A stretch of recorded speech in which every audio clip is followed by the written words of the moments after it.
So, Hey, everybody.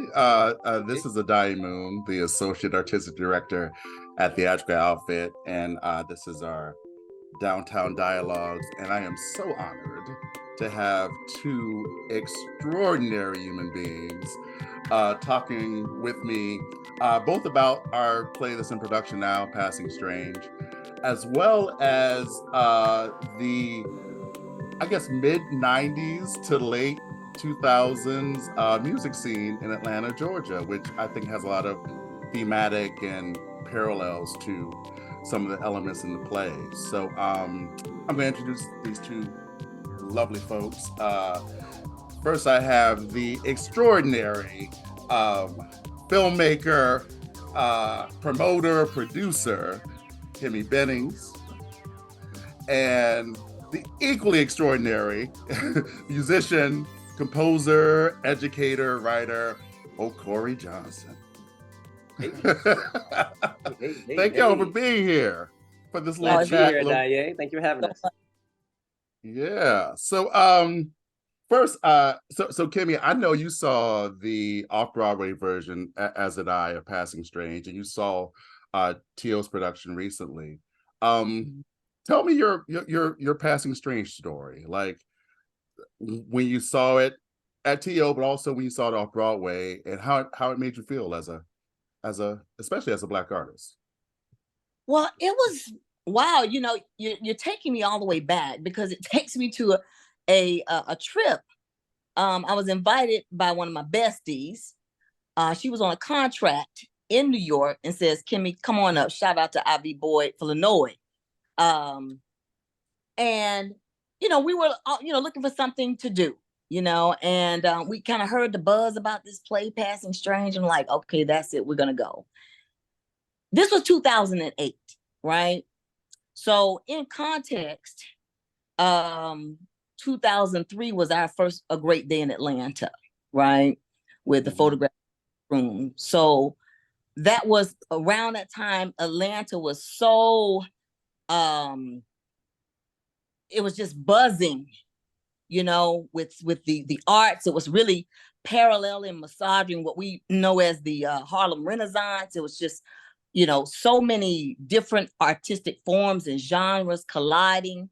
So to see that film, to see that play at that time, wow. I mean, it touched on so many things for me personally as an artist, as a poet and writer, and really the leap of faith that one has to take, when you choose to, accept the calling and being an artist, right? Those things like the church and, being rooted in the church, right? My father's a pastor and minister, the late Hardy Bennings Jr. And I connected with church in a way of finding my own spirituality. But there was a time that I needed to have that quest of my own, right?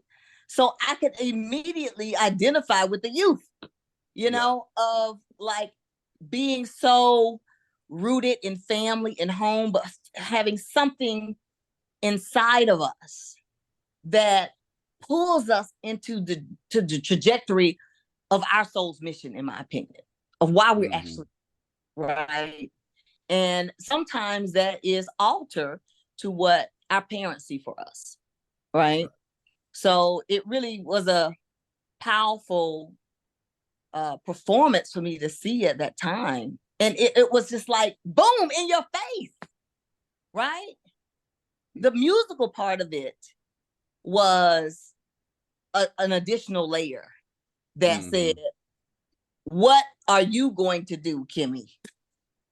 Right. And I was already into really serving my role in the community as an artist, as a promoter, producer. At that time, that was 2008, so Soul Sisters Juke Joint was in full swing, so I was already like on what I feel was my mission, but this even gave me more conviction watching Passing Strange. It felt like, because in some ways in our own families, when we're artists, we kind of feel a bit strange.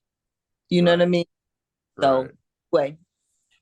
No, that's wonderful. I saw it in New York when it was off Broadway, and later I saw Spike's production, and I just remember the thing that really resonated for me, like as a young Black artist, you know, raised on punk rock music, you know, totally misunderstood by my family and most of my community, and this idea, you know, in Stu's story in the play of, you know, this guy was in this situation who, you know, South Central Los Angeles, grew up in the church, discovers punk rock, decides to start a band and leave his family and his country to find himself in Europe. And what was interesting to me when I saw it, and I thought about how for a lot of us, for a lot of folks in our generation who are Black artists, and those of us who kind of came of age in Atlanta during a certain time, for a lot of us, like Atlanta was our Amsterdam in so many ways. and the reason I wanted to talk to you two is because I especially wanted to know how it was for you as artists coming to this city in the early to mid 90s, and how you found your voices in the art scenes and the music scenes that make up the ATL. Maybe I guess it's my turn to jump in there, right? Is that right? Mm-hmm. You know, I think Atlanta was my theory of Blackness made real. You know what I mean? I grew up in Washington, D.C. I went to prep schools. I went to a prep school. And Black middle class family, heavy kind of respectability politics. Mm-hmm. And I can't pretend like I was ever raging against any of that, but I knew that I wanted to do something different. I think I remember seeing in like senior year, it was a white prep school, but they had a course called Black Voices, and there was a documentary on Gordon Parks. And I remember some moment in that documentary, he talked about how he stopped cutting his hair because he felt like every time he went to the barbershop that he was cutting away what should be shameful about being Black, right? So he decided he was going to rock this fro and let his hair be. And like, that was the moment I started to lock my hair, right? And I didn't know anything about locking, but I was cutting the sides of my head, like still had a fade, and I was twisting the top. And at the time, that was not the way that you locked, you know what I mean? And so like, I did it for a full year in DC, and this gets me down to Atlanta, and I went to Morehouse, class of 97, but you know, my first year was 1993. And all of a sudden, I was amongst an entire like community and culture of people who wore all kinds of locks. You know what I mean? Like not just a particular kind and style of locks, but all kinds of locks. And for me, the people who wore locks were this community. They were the artists, they were the academics, and they were the activists. The three of us like really kind of embraced that identity. And Atlanta was kind of our like classroom. It was my classroom, right? It was the first thing I started doing actually wasn't music. I was a part of a spoken word group with this group called Cypher at Morehouse. We were all parts of spoken word groups at some point. You know what I mean? I was part of it like, it was like King Jasper, Mark Bamuti, Joseph, a bunch of other folks. Wow. And it was the first time I dared ever even imagine myself as an artist. And you know, at the time, those first 3 or 4 years were really understood as like Morehouse's culture, but Morehouse's culture was really an extension of Atlanta's culture, right? And it was embracing, it was encouraging. It asked me like what was important to me rather than what was important to my parents. And it said, oh, really? Well, you know, make something, do something with that, you know? And that eventually turned into like my sophomore year. Oh, you play the cello? What? Do that in like a band. It's like, what do you mean do that? Like the first time I started playing cello was when my buddy asked me to like sit down and come up with some cello to Stone Temple Pilots. You know what I mean? Like, and I think that is probably very much in the spirit of the play. You know what I mean? Like, yeah, first, I'm at Morehouse, so you know we don't listen to Stone Temple Pilots out loud, like not. But my boy was on his balcony He had his black skull cap on. He had locks. He had a flannel on. He had a wallet with the chain. He had the boots, and he literally was playing Plush on his balcony. Wow. I was like, for real? Like that? You doing that? So I sat outside his door. His name is Julian Tiller, by the way, still one of my best friends. Julian. And I stalked him for a little bit there. I kind of loitered outside his dorm. And he came out and he's like, why are you sitting outside my door? And I was like, oh, you just playing some music I really like. And he's like, well, you can't sit outside my door. And I was like, well, what can I do? He's like, come on in and bring your cello. I was like, what? I mean, I just came from orchestra. He's like, just bring your cello in and let's play. And I was like, it's a cello. He's like, I don't care. Take it out. And that is pretty much the beginning of my Atlanta story in the art world. And it has been that story on repeat over and over and over again. Oh yeah, that's who you are? Come in, take your thing out, whatever your thing is, and make something beautiful. And it doesn't have to look or sound or walk or talk or act like anything you know to be Black. By doing it yourself, it's going to be Black. Yeah, definitely. Wow. And yeah, so I'm gonna ask you to expand on that a little bit, sir, and talk a little bit about the Earthsea Collective. Yes. And that'll be a perfect setup for Kemi and her brilliant film. Yeah. So there's an important person to talk about here for me. It's Kari Simmons. Yes. Kari Simmons is an important person in my Atlanta story. He's an important person in the idea of Black art and ideas, right? Like, first off, as the child of Ruth Simmons and Norbert Simmons, right? Like, that's a big deal, right? I don't talk about it a lot. I don't bring it up a lot with him, but like, if you know who those people are, those are really significant people in the Black arts world and the Black academic world, right? And he's the child, right? And my freshman year, he was at Morehouse as well. He was a sophomore. I was a freshman. He pulled me aside and he said I looked like his cousin Weebay. To this day, I have not met Weebay. He said, not only did I look like Weebay, he said I looked and acted like Weebay. And I'm like, who's Weebay? You know what I mean? And he's like, I don't know, but he's a good guy. And from that moment, he kind of became my bigger brother. And Kari was in a jazz group called Serious B at the time. Yes. And when I was a freshman, he would tell me about his gigs. So I would take my little crew of freshmen from Spelman and from Morehouse out to his gigs. And all of a sudden I was the plug. I was the entertainment plug because it's a freshman on campus. All you got really is like whatever club and like Linux for movies. But all of a sudden I'm taking this. It was amazing, right? So, like concurrent to that is this thing that's happening with me and Julian. And all of a sudden now we're a band. He's playing acoustic guitar. I'm playing cello. We're doing this thing called suburban folk rock. And we end up playing, do y'all remember Red Clay? Do y'all remember the literary magazine? Oh, hell yeah. Yeah, the Red Clay Collective, yeah. So we went to a Red Clay party and we wanted to play. And they're like, well, Rozelle that night was actually like beatboxing. And I can't remember who else was there. They're like, we already have entertainment tonight. Y'all should have like gotten in touch with us a couple of weeks ago. But it's like, we got our instruments. They're like, you can't play inside. You can play outside if you wanted to. So we sat up outside the door of the Red Clay party and we just started playing. In through that door walks India, who was not India Ari at the time. She was India. Right. She was just India Simpson. But she walked through and she's like, oh my God, y'all sound great. And Okorie, I need a cello for my new song. And I was like, what do you mean? She's like, I want you to come and record some cello on this song that I wrote. The name of the song was Yours and Mine. I don't think she's ever recorded it, to be honest with you. Every once in a while when I see her, I'm like, can we record that? But I'm getting to the point that you're asking here. I go and I rehearse in Anthony David's apartment, who was Anthony David at the time. He was E-Note. He was E-Note, actually. He wasn't Anthony David. And he had an apartment right next to the Kroger on Cascade. And I went to his apartment with India. She taught me the song. We got a part together. She loved it. I loved it.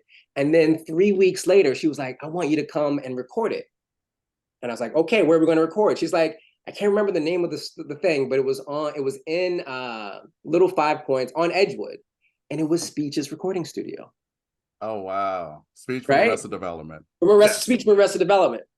So some weeks after that, it wasn't 2 weeks, maybe like a month, we have a date to record at Speeches, Arrested Development's studio. And this is my first session ever. I've never recorded before. I've only been playing contemporary music for about 6 weeks at this point, probably 8 weeks. You know what I mean? Like, I was playing classical music prior to this. You know what I mean? I'm on a student rented cello. It was crazy, right? And then all of a sudden, all the other musicians that are supposed to be there for that thing start to come. So the first person that shows up is Dana Johnson. Dana Johnson, he is one half of Avery Sunshine. Well, he's Avery Sunshine's like musical director, but he's married to Avery Sunshine, right? Who was also in that band Sirius B. All of a sudden, Dana came. The drummer, Nick Williams, came. Like pretty much all of Sirius B came. And I'm like, why is Sirius B here at this recording? Because they were going to record for India. The last person to show up was Kari Simmons. And it was funny because at that point, he and I had been cool for like, I don't know, 6-8 months. I'd been coming to see him perform. He was the artist. He was a musician. He had no idea I even played an instrument. But he walked in and Dana and I are improvising on our instruments. And he's like, wait, I'm so confused. Wait, why are you here? What are you doing? I was like, well, I ran into India a couple of weeks ago. And she's like, come and record at this thing. And he's like, but with your cello? I was like, yeah. Like, Okorie, you never told me you played the cello. I was like, I didn't. He's like, well, guess what? I'm recording on this thing tonight too. Sirius B is doing it. And it was this, wow. It was like moment, like all the most important artistic people in my life were really right there. Guess who actually didn't show up that night? India. So you're all there, India wasn't there. We didn't actually end up recording Indian songs that night. We ended up recording like some other time. But for me, Earthseed was Kari. Mm-hmm. It was Sirius B. And it was the way that that group of musicians and artists radiated out and gave everybody who was connected to them permission to be. So they ended up connecting to India. They ended up connecting to Donnie. They ended up connecting to this woman in DC called Monique. They ended up connecting to me and my boy Julian, us. Like we were on that original like thing, right? And all of a sudden, there was this collective of Black artists and musicians who wanted to make Black art, but that wasn't stereotypically Black in any way, shape, or form. I mean, India's music is really beautiful, very folk in the way that Bob Marley is folk, but Bob Marley and India aren't at all similar. But it's Black music with a guitar and a message. But like India at the time was in love with country music.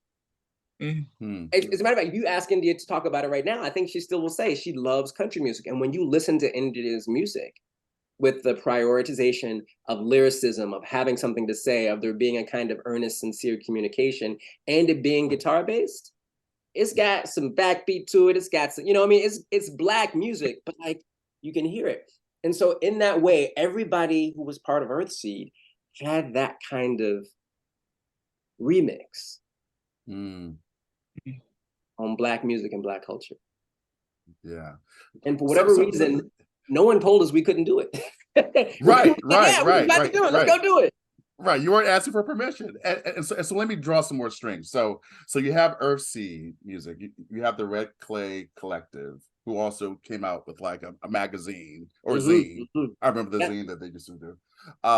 You have India Irie, Grammy award-winning nominated artist. You have Anthony David, you have Sirius B, you have Speech and Arrested Development. You also have like tangentially, you have like the Black Rock lockdowns that were happening. You have the House of Love sets that were happening. You have Chocolate Soul that was going on. You have, of course, Funk Jazz Cafe. And all these things were kind of interweaving throughout the city.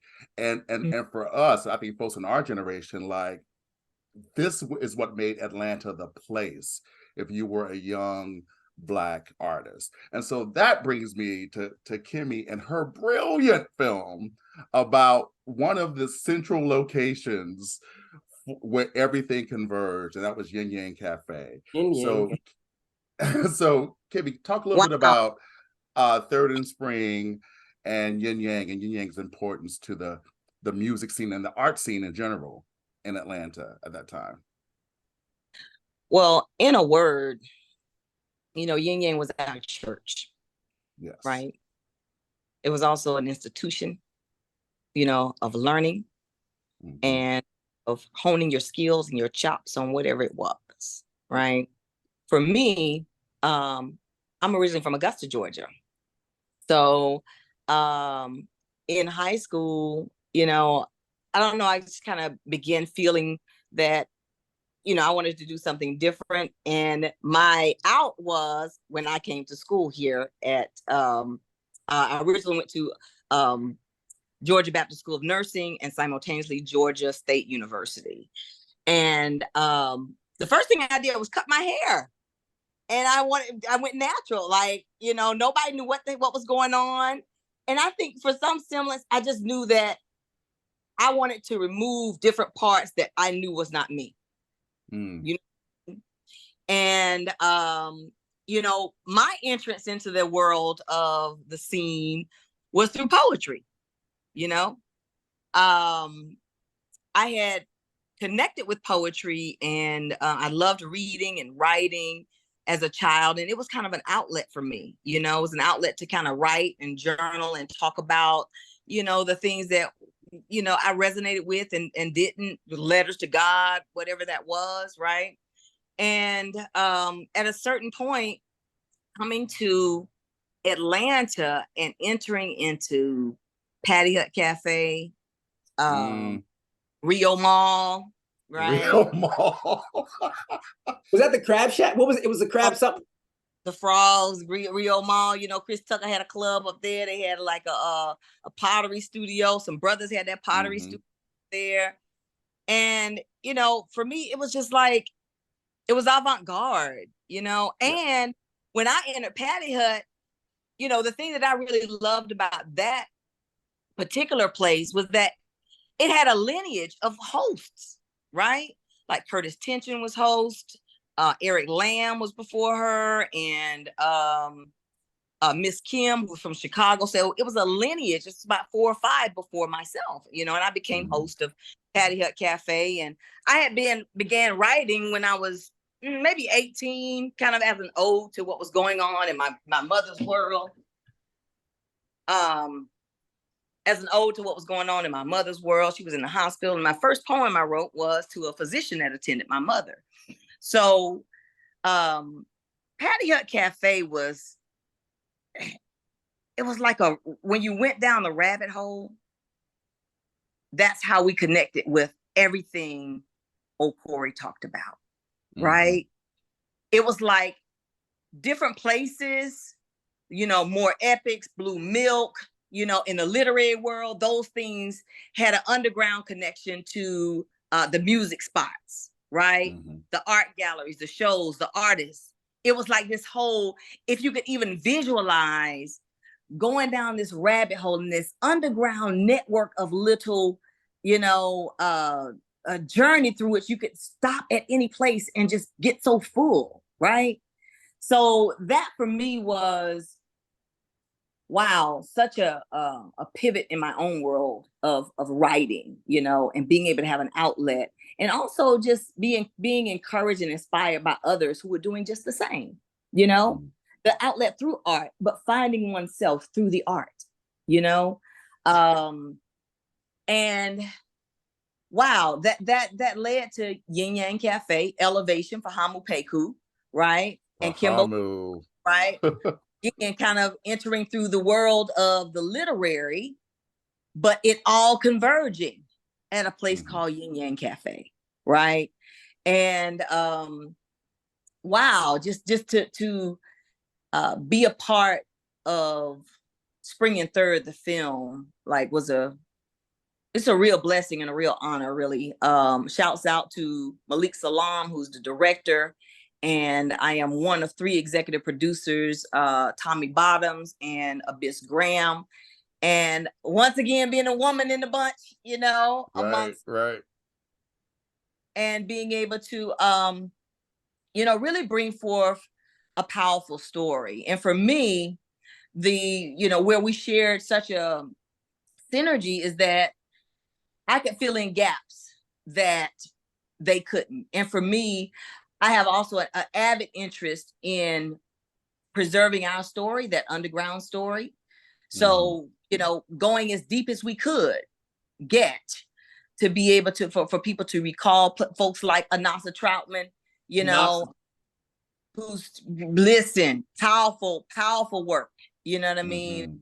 Launched the careers through groovement, of many artists and really a way bearer for this arts and culture and music scene. But everybody played such a part, and also, the record stores, Earwax and Red Beans and Rice and Beans and Rice. Woo. Yeah, Day Magic's record store was down like in the downtown Decatur, so like all things, just really converged. And it was, I think that I was talking to someone this week, I was talking to Salah. I'm like, we all grew up together, really. Yeah. You know what I mean? It's almost like, we're not like biological siblings, but we're siblings in this Atlanta arts community. And we literally grew up together. You know what I mean? And connected to our art form, connected to our personal calling and mission through that art form, and expanded to what we're doing now. You know what I mean? So Yin Yang Cafe, its lineage, Freddie Luster, Reggie Ely, powerful visionary, and the lineage of that, which went to Apache Cafe, but that the soul scene during that time. And the interesting thing, Addae, is that it was happening in other major hubs. It was. So so it was like Atlanta, Philly. Soul Sisters Juke, we did a kind of a convention, if you will, a sisters meeting of minds up in Philly. But what was happening in Atlanta was happening in Philly, was happening in DC amongst Black artists, like Black hubs. These things were happening, and so there was also a unique pipeline and connection. While there was a underground type of rabbit hole, there was a pipeline connection where the soul artists like a Jill Scott, could come down here and perform at Funk Jazz Cafe or Yin Yang Cafe, or Erykah Badu. I mean, like, it created this pipeline, of platforms for everyone in the Black arts music scene, in the Southeast. Right. I mean, because it was Atlanta and Philly and Chicago and Brooklyn. The whole art, art scene in Brooklyn, that, Blue Moon Cafe and that sort of thing. I would love for y'all to what now? New Rican. And like New Rican has been around since the 70s at least. Yes. Is when that started popping. So, but I would love for y'all to talk about how, especially now as like, adult working Black artists, how this time period and this whole scene and the sort of interconnecting personalities and mediums and genres, how that influences and impacts two things: the work that you're creating now, but also how you define your Blackness. Because so much of what the play is about deconstructing the idea of what Blackness is for our main character. So I would love for you to talk about how that scene influences the work that you're still creating, but also how you define yourself as a Black artist. Yeah, should I jump in on this one? Yeah. I'm not sure. This is going to sound strange. I've always been part of a family that was quite conscious of the fact that they were Black. I mean, and by what I mean by that is politically. You know what I mean? Like not like phenomenologically. Like there, I had an aunt who was a professor of like African American studies, and so that there was always a bit of an atmosphere, an oxygen of a kind of a political awareness of your Blackness, right? But I would say that prior to coming to Atlanta, it wasn't concentrated for me. It was there, but it wasn't like, and it didn't have to be necessarily, but there was something about being part of Groovement and Earthseed and being down here in Atlanta where, and also going to Morehouse, right? Where Blackness is at the center of your intention, right? Mm-hmm. You're at Morehouse, it has to be in some capacity, right? But it also doesn't necessarily require that your output looks like everything else. Right. I think that was a real blessing or joy of being on Morehouse's campus. And it continued to be a blessing and a joy of being here in Atlanta, right? Like one of my favorite bands was this Black rock band, two Black rock bands. Well, the first was Autopsy. And I think their other name was maybe Vertical Smile, but amazing. Oh, yeah. But it was Shock Lobo. Oh, Shock Lobo. Jeff Butts and David, I can't remember his last name. He's one of the co-owners of Oz Pizza in town. They were not directly a part of kind of the neo-soul thing that was happening here in Atlanta, but they were tangential. The other person would also have been Doria Roberts, right? Like, so folk rock, Black, queer, lesbian, sensibility, consciousness, right? But these were like the coolest things that I had ever seen. Like, I so badly wanted to be Jeff Butts. Like, I don't have the like rock swagger. I mean, like, I'm a musician, I'm an artist, but I don't have all that, you know what I mean? But both me and my buddy Julian, we kind of considered Shock Lobo competition, but they never were because they were like killing it and we were coming up, you know what I mean? But what was beautiful about it was that like, there wasn't like this political statement of we are Black and we're rock. It's just like, we rock. We rock. And I think that is the magic to me of Atlanta, of all these acts. Like, Blackness is at the center, but it's not this kind of didactic heaviness, burden of Blackness, right? We just doing what we do. And there's no way for it not to be Black. You know what I mean? And in that way, Atlanta modeled something for me that sometimes when I travel outside of Atlanta, it's hard to kind of like find this, I am Black because I am Black and I'm doing it and therefore it's Black. And it's beautiful. like that's just kind of what it is. So everything from the spoken word to the neo soul, to the Black rock, to the theater scene, you know what I mean? Like to the just Freddie Hendrix youth ensemble. I mean, like youth ensemble of Atlanta. You know what I mean? Like every Black actor on Broadway came out of YEA. You know what I'm saying? There was this passionate and yet at the same time casual performance of who you were, which was Black. What I loved about Atlanta was like there wasn't a whole lot of Black carding. There wasn't a whole lot of policing, like, you know, you can't be doing that. Right. And you know, in some way, I want to say that one of the major patron saints of that phenomenon of like free Blackness is Addae, is 3000.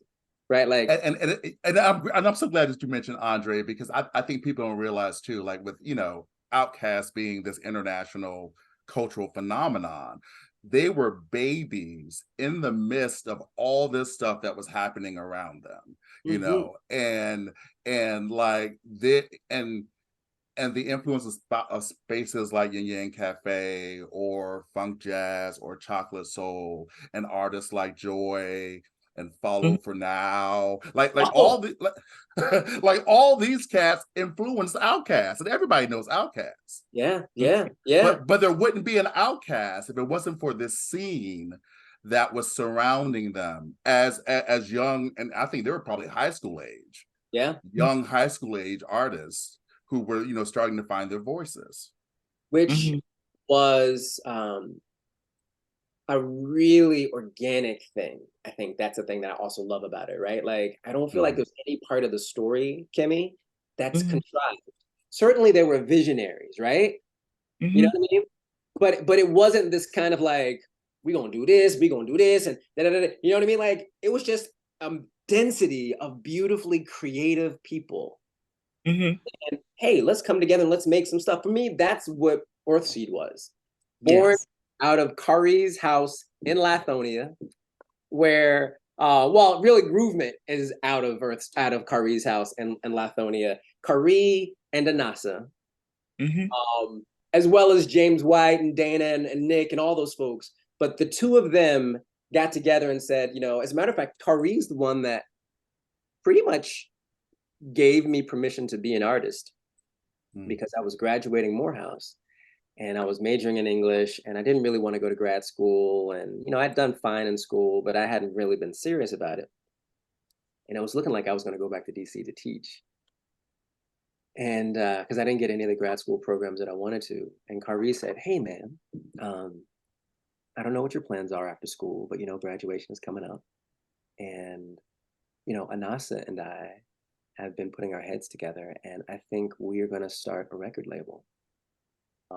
And we're going to want these 5 or 6 bands, which were Sirius B, Jiva, Monique, Brother Sun, us was part of the original thing. I don't think we made it to like the final thing. And I can't remember who the 6th group might have been. But we want these foundational bands to be part of this record label. And I'd like you to stay in Atlanta and figure out how you can stay in Atlanta and be part of this movement. And I was like, what? Because at the time I was also playing in India's band, right? And I said, hell yeah. I said, hell yeah. I told my mom I'm not coming back to DC to teach. I worked in a car wash that the drummer, Nick Williams, owned. I lived on Lawton Street in West End. I didn't have a car. I rollerbladed up Abernathy to Run and Shoot to right across the street from Run and Shoot where the car wash was. I worked there during the day. I rollerbladed back. And then at night, I would gig and play with India, play with Julian, play with Doria. I got a chance to every once in a while play with Donnie. I'd go to Yin Yang and see the Chronicle. I'd go see David Ryan Harris play. I'd go and see Dion Ferris. You know what I mean? Like all of this stuff was just happening in 1997, 1998. And I would have missed it if Karie hadn't invited me to stay because I didn't have a plan. And by inviting me to stay, he gave me an opportunity to develop an identity, a consciousness of art being a way of being who you are and changing the world that I don't know I really would have embraced. And I left, not unfortunately, because you know good things happened to me after 2001, but I left in 2001. But that period of time from 94, when I started playing with Julian and shortly thereafter met India, to 2001, is the foundation for everything I'm doing in my life right now. Yes. It's the approach to my art. It's the skill set of improvising without necessarily having a model. It is the kind of posture of, yeah, I don't know how to do it now, but we'll figure it out. And it is the comfort of knowing that like I belong to a community of brilliant. And I want to say that first, right? Like everybody I associated with was just off the chain, bright and brilliant and creative. I belong to a community of brilliant, creative Black artists and musicians who were making a way where, you know, we didn't imagine any way was really possible. So, and as a looping improvisational storytelling cellist whose work is rooted in the African diaspora, all I'm really doing is like refining kind of what came out of those 5 or 6 years, you know. That's interesting because that's kind of how I see myself from a standpoint of just being a bridge.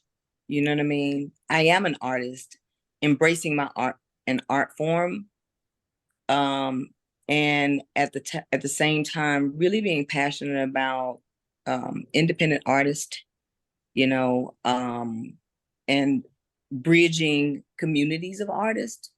I don't know, and doing projects, programs, and you know, that is meaningful. You know what I mean? That does create change and promotes unity, you know, sometimes resistance, you know, what that looks like, you know. And it's never been like one particular lane for me. You know, I think the thing that is congruent to everything that I do is the passion around what I do, and whatever it is, it being an opportunity, a vehicle, and a vessel for others to commune, to create, to collaborate. You know, that can be everything from a Soul Sisters juke joint to Carrot Dog. You know what I mean? Like all of it is. Oh, wait, Kemi, what's Carrot Dog? Carrot Dog is a spin on American Classic Hot Dog. It's my plant-based business. So yeah. So it's also just about, you know, bridging community. Like that's a fine line for me. And I still, as a producer, like a challenge, you know what I mean? I'm excited and kind of in awe of how you know, for lack of a greater word, spirit kind of flows through us and allows us to pour out. You know, it's a pouring in and then we pour out, you know, and I love that. I love being able to just connect and bridge communities. This year I had an opportunity to do a program, 2 programs in Mexico, my first international programming. And in the effort to bridge community there, I had some musicians there. We took Julie Dexter for 2 days of show in Playa del Carmen, show in Tulum. Magical, you know, not only is it an arts exchange, but it also puts us in alignment with folks like us that are doing the same thing all over the world, right? Mm-hmm. I'm very careful to examine the parallel to my own life and where I am consciously, spiritually, and transforming, right? I have the awesome pleasure of producing the great Charmaine Menifield's project that's happening at Emory University on the 19th of this year, 2023, on the campus of Emory University. And I am, you know, what the Praise House represents, what Charmaine's work represents, resistance, and really I feel like it's this take back, you know, and really cultivating our memories, you know, really healing, and really super excited to of how I'm moved to bring certain elements together. I'm really fascinated about you know, how this conceptualization begets manifestation. Like, you know, people say, oh yeah, oh, that exhibit, oh, it was crazy. I'm like, you know what? It was crazy to me too. Because, you know, as artists, we create and then it's like we practice it, or we, you know, as a producer, put all the pieces together, and, you know, but then when it actually comes together, or we see it in form, that is mind-blowing, because we've only conceived of it. You know what I mean? So as an artist, and as, you know, I guess more of a career artist and creative professional at this point, like, you know, gravitating towards projects that are meaningful. I just happened to talk to a gentleman, he's a French filmmaker, and he did a film about basically looking for outcasts. He did the film in like 2018. He's a French filmmaker. He came here, I think, 2018, recorded, you know, shot the film as a documentary. And the thing was all about, like, you know, they were looking for outcasts, and, you know, as it relates to trap music and what's happening and how that has evolved. And so, you know, those like projects that fascinate me, like A Great Day in Atlanta, being able to crystallize that vision with John Crooms, and not only crystallize that vision for all of who involved, those who were not photographed, but who are part of that era, you know, and to give John Crooms a platform to share his work and his powerful contribution to this, like, it's such a gift, you know, it's a gift for this life. It's a gift to be who I am and to be, you know, mature and a bit more wise in how, you know, how there were no cliff notes. We made it up. We made our own. It up. You know what I mean? Like you said, back to circle back to Passing Strange, this was our Amsterdam. It was. We tried it on. We tried it out. We did what we wanted to do. You know what I mean? Like, I'm telling you, to this day, I don't even think my parents knew that. Like, there were days where like, oh, okay, no, I'm not coming home, child. I was in Florida, honey. You know what I mean? Just doing, you know. But it was like, again, but those roots, those Southern roots, it kept me balanced. Mm-hmm. You know what I mean? The Southern roots, the spirituality, you know, though I didn't go like a very religious per se track, you know, I'm more of a spiritual conscious being at this point, but the roots of that spirituality and the roots of the Black church, you know, the roots of Black community was, you know, really pinnacle in who I am. I do see my art, you know, as ministry. You know what I mean? Project called Ministers of Sound, which was, you know, kind of an ode or nod to my father who had transitioned. But oh, how that made such a powerful conceptualization of what manifested as a parallel and contrast of DJs to ministers. And to bring that full circle, that's a piece that will be implemented in this upcoming Praise House Project production, right? Salah Anat will be the minister of sound. It's going to be in Glear Memorial Church. Don't miss it. Like, you know, those are the things that inform me, like, how do we move, touch, and inspire people with what we do?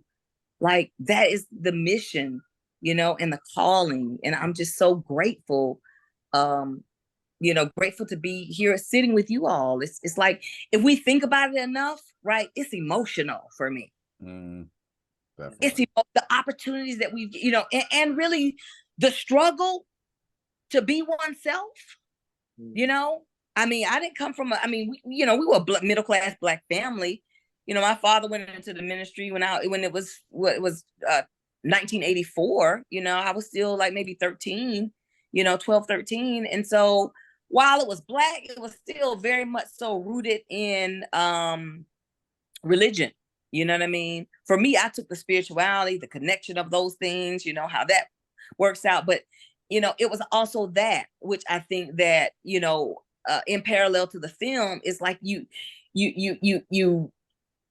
honor those spaces, but at the same time, something's pulling you another way, you know? Right. So, like, you know, those to still have such a deep-rooted spirituality and a spiritual consciousness. And it's taken me, like, you know, all over the place. I was, you know, in China, and I spent time in Paris doing just that, and just feeling the energy of those, you know, the Langstons and the James Baldwins, and, you know, folks who retreated, you know. And I was there during a time where they were killing Black folks. Police were killing Black folks, you know, collapsed Fernando Castile and Sterling. And listen, like, I was there during that time and just feeling very much so connected to the social arts activism, and really, quite honestly, looking for and finding that social activist space in Paris because we needed a refuge. At the same time, being somewhat detached in a way, you know what I mean? You know, to be able to glean and look at it from a different lens, but at the same time, you know, going down to the Republique, you know, station, and finding all of the Black Parisians, like, standing strong in that, you know. I have an upcoming trip going to Egypt, and I've been in conversation with some brothers there, like, you know, what's going on with reference to the art scene? You know, how is that moving, touching, inspiring? How's it uplifting? What's the female artist looking like in the context of, you know, Islam and their particular stance, and, you know, whatever that is with women, right? So I'm curious as to what that is, and how can we further this pipeline, you know? And I'm just it's really I'm still following that voice. Right. I'm still, I'm a bit more wise in that space of artistry, but I am very much so intentionally following that voice because we still have a responsibility to expand and to connect, and to widen that spiritual voice, that gives us these visions, that gives us these ideas and tunes and various, and how that, connects with the overall context of shifting the very mentality and the humaneness of this world as it is right now. In the words of the late great Harry Belafonte, it's our job to create a space, even sometimes hold space, and invite folks to come into that space. I'm very much still on that. I'm still very much so learning and growing as an individual artist, and as a producer of sorts. And, I have to thank Atlanta for that. Yeah. I have to thank the artist community for that, for sharpening the saw. And, many of us, even down to, contractual agreements. And we can do that in our community. We can do that on a handshake, a phone call, right? Mm-hmm. Also need to learn, how to, do those things, right? Atlanta's very unique. It's unlike any other Black arts community in the world, in my opinion, In the world. So yeah, it's really, and I think that it is time, as we were talking about, before we press record, I feel like it is the take back. It's the taking back of Atlanta, in every single sector, to make it right for our ancestors, to do our part to make it right for them. A Fonnie Willis, right? A Letitia James. Like, we have a responsibility to make it right. And if we have offspring, we have a responsibility to do the work that is necessary to break any cycles, to give them even more of a carte blanche, of a Kyrie, to give them permission to follow their heart, their passion, and their dream, and why we're even here, taking up air and space on this big ball. Right. Oh, first I want to thank y'all both for agreeing to do this. This has been wonderful, just to commune with two folks that I admire, love, and respect. And also I want y'all to let folks know what you're working on next. I mean, Kemi, give us the details for Charmaine's project and the dates and the locations and the specifics. So the Praise House project, the opening event is on October 19th. It's a Thursday evening at 6:30 at Glenn Memorial Church. But if you look on my Facebook page, or Charmaine Minifield, that's MINNIEFIELD. If you look on her Facebook page or her Instagram page, which I think is Black Angel, it's a plethora of events that are happening and programming. We have the great Tony Blackman that's here with 3 Senegalese band members called Badu Best, I believe their name is. And they are here doing a month-long residency as part of the project. Shouts out to Music in the Park. We're also involved in that. Kemi, they are really taking their hats off again for the community with Music in the Park. Shouts out to Timbre Party and Timbre Egypt Cruise. I'm working on that. And also to Jazz and Earwax Record. There will be an exhibit coming up that opens on November the 1st, Through the Eyes of Jazz, Daryl Smith and Earwax Records. So that's an ode to hip hop through his eyes, through his view. And I'm looking forward to interjecting some pieces and parts of that. So I'm just grateful to be here. I feel totally blessed, and be on the lookout for Carrot Dog. It's just another iteration of who I am in the arts. It's a kind of an offshoot and a pullback to my childhood, which is culinary arts. And it's just a nod to the original classic hot dog and how we can be a little bit healthier and mindful and aware to do this work, because we have to stay healthy. We have to stay healthy, So that's what I'm up to and into. and wherever my heart beat, my blood leads me.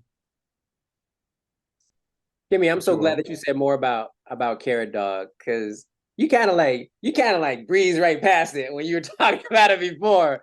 But I was like, no, come on, tell us about Carrot Dog, Kemi. Okorie, I thought you knew. That's been 2019, but we've only been operating like one day a week. And I know. I just wanted them to know. I know all about Carrot Dog. I know. I just wanted you to, Oh, yeah. Thank you, brother. Yeah, we're temporarily closed right now. We're securing a different location. It's really magical, how things roll out, because just having my hands so full right now, I just feel like the Creator has a master plan. So, but thank you for that. What are you working on? I already know. Yes, sir. I have some things coming up. I'm playing actually Music in the Park on Sunday, so there's that. I'm trying to think of the other public things. I have a lot of private things happening between now and the end of the year. But this question is a interesting one, a delicate one for me right now, because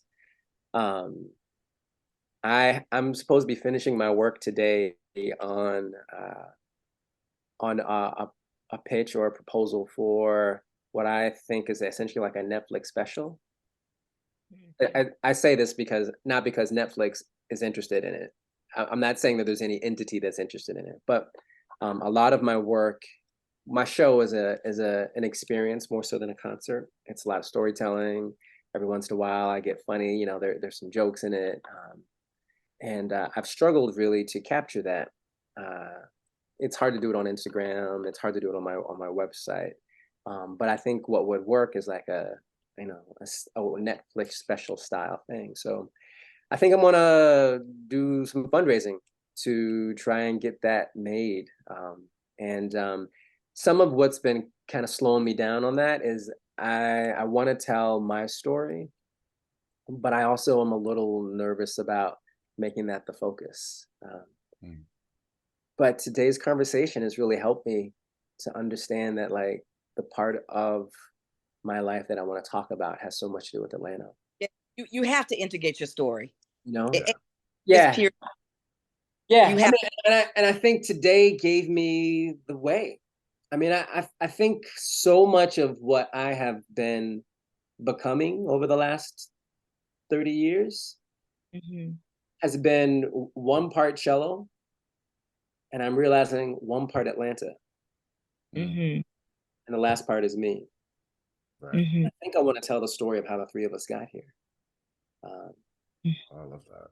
So I think that's what I'm working on right now. I think that's the story, and I'm excited to tell it. I really want to tell it. It's not going to be like me just talking, because what I do is I play. Honestly, I feel like I tell stories on my instrument better than I do with my words. So it's going to be a unique something, but I think that's it. That's what I want you to look out for. Hopefully, if the world is, if it is God's will, 2024, we'll see a fourth album that probably dovetails with a live show taping, which is kind of like in the style of a Netflix special. So that's what I'm working on. That'd be dope. Of course, yeah. I'd love to help tell that story. Oh yes, absolutely. Okay, look, that's what I'm saying. All right, now wait. Are there plans happening here on this podcast? Atlanta. This is Atlanta. Do you understand what I'm saying? This is the thing that I'm saying, because like I've got the live taping. Yeah, Kemi, we're gonna connect after this. We're gonna connect. Just to give an example, like with John Croon's like A Great Day in Atlanta. Yeah, we can see that story, but we could put some things on the wall, but like to give context. Yeah, right. I think that's so important, and for me, that's what I talk about, preserving our underground. Like I love being able to assist in telling those stories, and some creativity. I even as you were talking, I saw some, when you talking about Netflix, I saw some animated, some animated pieces that kind of is a nod to your childhood, and kind of an animated piece kind of telling the story of your childhood, the little you that got you to that through that particular. Yeah, we should talk. Come on, Yeah, Kim. What did we just do, Addae? You thought you were doing Look something. at the connections happening on Downtown Dialogues. Man, I am. Your fault, man. And then look, just let the world know that we share the same birthday. Your birthday, twins. December 18th. Listen, Come on, Kemi. make no mistake. Make no mistake. Yes. Thank y'all so much for being here. You know, these are two people that I love and honor and respect. And, you know, just so the listeners know, you know, the idea that Atlanta influences everything is not just a company or a brand, it's a reality. That's right. I saw him yesterday. And so I want to thank y'all for continuing to contribute to the art scene in this community. And everyone that's listening, please come, like, support their work. OkCello, if you have not seen Kemi's documentary, Third in Spring, I think it's on Tubi now, right? Please watch it. When I saw it, I was in tears because it's just, you know, all the feelings, all the emotions, all the memories. And please come check out Passing Strange, directed by Atlanta legend and a mutual friend of all of ours, Tom Jones. So please come check that out, y'all. And thank y'all for being here. Interject. Hold on. Let me just let the viewer know. Listen. Do yourself a favor, okay? I like grandmama principle. Listen, do yourself a favor. I mean, this play is so striking for all ages, all diverse audiences. You know, I think that, you know, it leaves so many crumbs to pick up for your own self, how you support the arts. If you are an artist, you know, as it relates to Atlanta, Tom Jones, Addae, we love and appreciate you as well. Yes, listen, Addae. Folks, go see the production. How long is it up, Addae? Oh man, it's up for the rest of this month, y'all. So you got time. Okay. We're in October now. You got time. Yeah. All right. Awesome. Thank y'all. All right. Thank you, Addae. Thank you, Kemi. Always a pleasure. Both of y'all. Thank you.